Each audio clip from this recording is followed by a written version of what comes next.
if you want to change the world, start off by making your bed. If you make your bed every morning, you will have accomplished the first task of the day. It will give you a small sense of pride, and it will encourage you to do another task, and another, and another. And by the end of the day, that one task completed will have turned into many tasks completed. Making your bed will also reinforce the fact that the little things in life matter. If you can't do the little things right, you'll never be able to do the big things right. And if by chance you have a miserable day, you will come home to a bed that is made, that you made. And a made bed gives you encouragement that tomorrow will be better. To pass SEAL training, there are a series of long swims that must be completed. One is the night swim. Before the swim, the instructors joyfully brief the students on all the species of sharks that inhabit the waters off San Clemente. They assure you, however, that no student has ever been eaten by a shark, at least not that they can remember. But you are also taught that if a shark begins to circle your position, stand your ground. Do not swim away. Do not act afraid. And if the shark, hungry for a midnight snack, darts towards you, then summons up all your strength and punch him in the snout, and he will turn and swim away.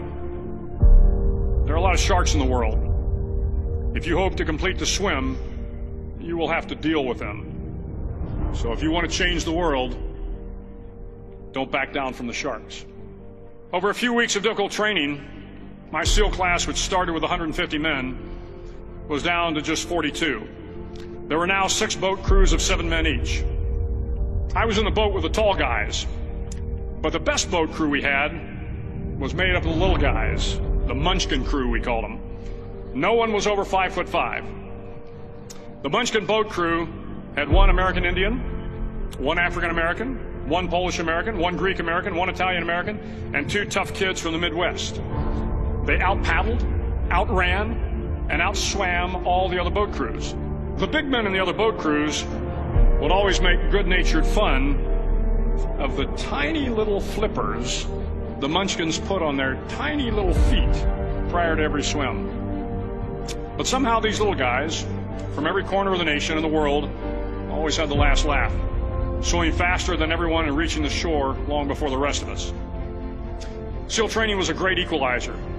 Nothing mattered but your will to succeed, not your color, not your ethnic background, not your education, not your social status. If you want to change the world, measure a person by the size of their heart, not by the size of their flippers. The 9th week of training is referred to as Hell Week. It is 6 days of no sleep, constant physical and mental harassment, and 1 special day at the Mud Flats. The Mud Flats are an area between San Diego and Tijuana where the water runs off and creates the Tijuana Sloughs, a swampy patch of terrain where the mud will engulf you. It is on Wednesday of Hell Week that you paddle down to the Mud Flats and spend the next 15 hours trying to survive the freezing cold, the howling wind, and the incessant pressure to quit from the instructors. As the sun began to set that Wednesday evening, my training class, having committed some egregious infraction to rules, was ordered into the mud. The mud consumed each man till there was nothing visible but our heads. The instructors told us we could leave the mud if only 5 men would quit. Only 5 men, just 5 men, and we could get out of the oppressive cold. Looking around the mud flat, it was apparent that some students were about to give up. It was still over 8 hours till the sun came up. 8 more hours of bone-chilling cold. The chattering teeth and the shivering moans of the trainees were so loud, it was hard to hear anything. And then one voice began to echo through the night. One voice raised in song. The song was terribly out of tune, but sung with great enthusiasm. One voice became 2, and 2 became 3, and before long, everyone in the class was singing. The instructors threatened us with more time in the mud if we kept up the singing, but the singing persisted, and somehow the mud seemed a little warmer, and the wind a little tamer, and the dawn not so far away. If I have learned anything in my time traveling the world, it is the power of hope, the power of one person, a Washington, a Lincoln, King, Mandela, and even a young girl from Pakistan, Malala. One person can change the world by giving people hope. So if you want to change the world, start each day with a task completed. Find someone to help you through life. Respect everyone. Know that life is not fair and that you will fail often. But if you take some risks, step up when the times are the toughest, face down the bullies, lift up the downtrodden, and never ever give up. If you do these things, the next generation and the generations that follow will live in a world far better than the one we have today.